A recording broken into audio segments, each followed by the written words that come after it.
Skyrocket recently had an AMA with the co-founder of Illuvium, Kieran Warwick, and he shared three key pieces of information explaining just how close this vision actually is to coming together.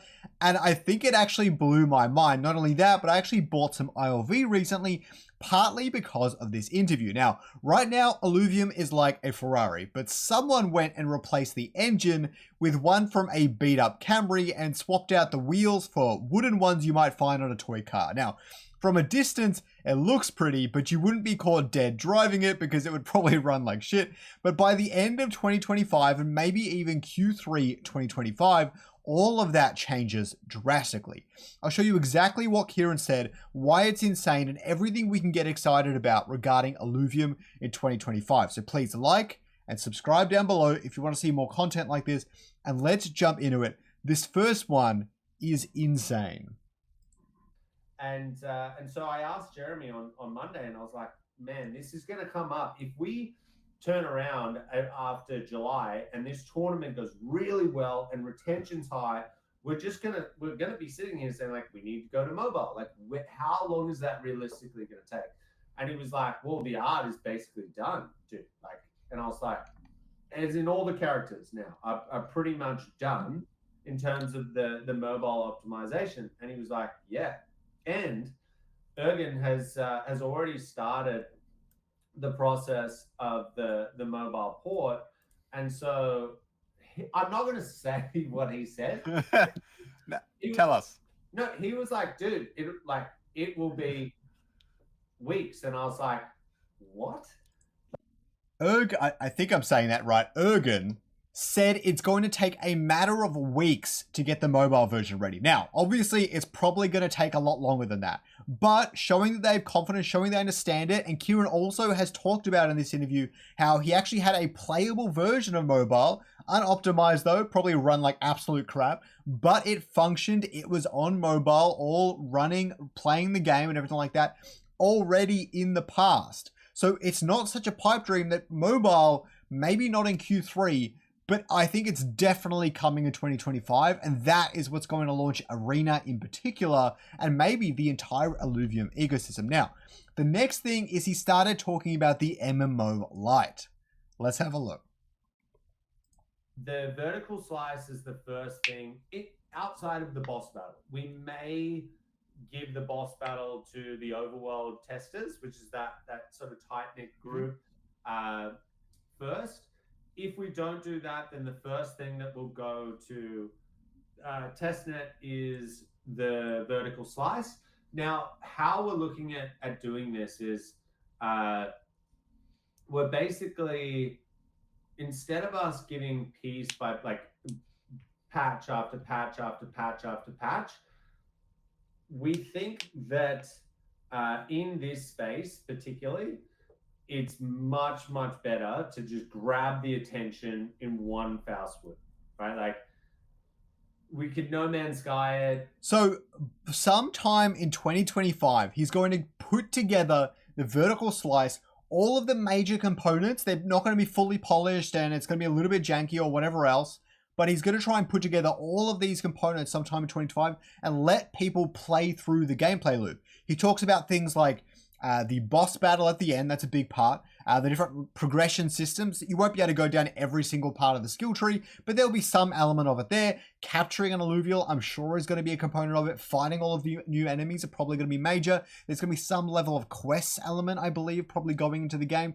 So you're going to be able to play through this brand new gameplay loop for the MMO-Lite, and it's going to come out to everyone at some stage, and the testers might be able to test out the boss battle early.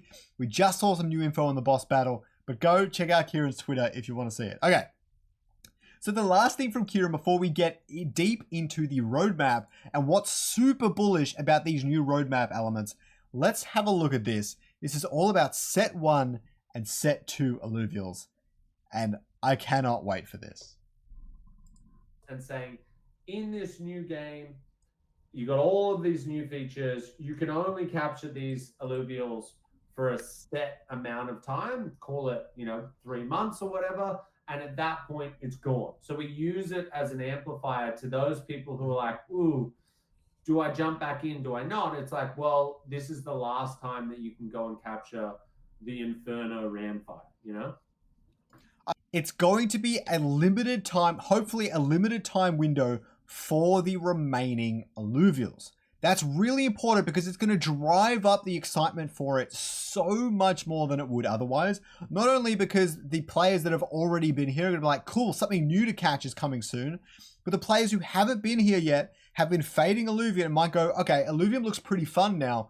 Oh wait, all those Aluvials are about to disappear in the next 3 months. I've got to jump in. I've got to at least try the game. If I enjoy it, I've got to capture as many of those bad boys as possible. It's going to drive up so much excitement for the game in all sorts of different communities in crypto gaming that it's a really good strategy.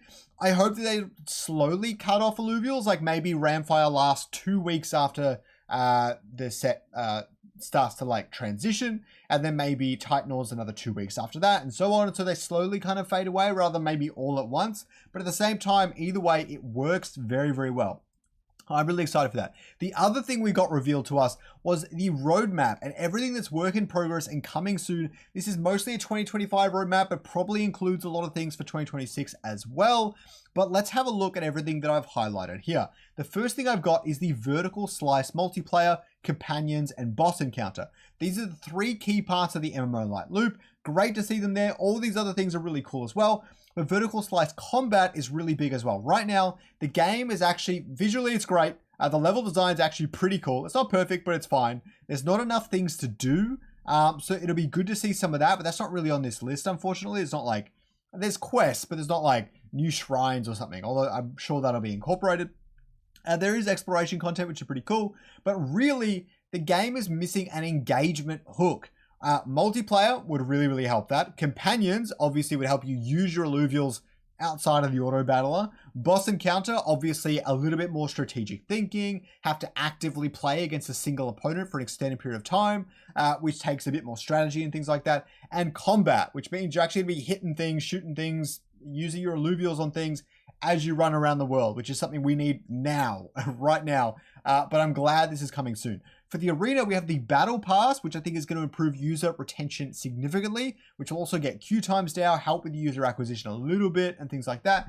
Arena mobile, which is really, really good to see, and definitely going to increase user acquisition a ton. So retention and acquisition covered mostly with those two. Suit and weapon amplifiers are going to improve the game out of sight. Right now, the weapon and suit system is probably the worst part of the game in its current form.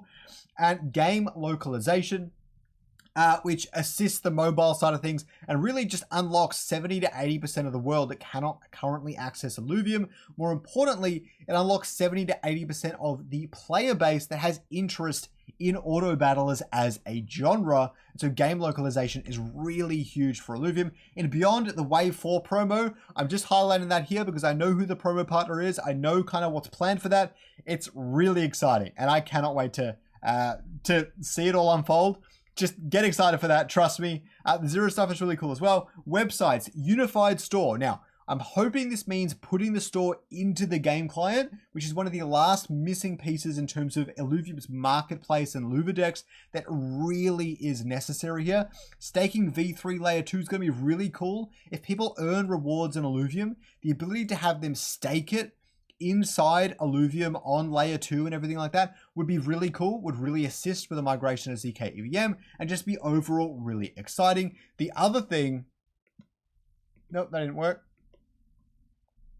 The other thing right below my head there is asset optimization for low-end PC and mobile, which as we heard Kieran say a moment ago, it's almost complete. So PC is going to be way easier for everyone to play on and mobile is going to be possible. All very, very awesome. So I'm currently in the camp of, when it comes to all of this, whatever Kieran said, the roadmap, etc., I'm currently in the camp of, I'll believe it when I see it. But they promised a major update in April and May, and they delivered them both for the arena without fail, and all the bug fixes and other patches leading up to that. Now, we've seen the new mobile UI that Kieran leaked, and the assets are now optimized. There is so much reason to be bullish again, even if we haven't quite seen it play out yet. I hope you learned something today. You can watch the full AMA here, which may have additional leaks, as well as something you have never seen before.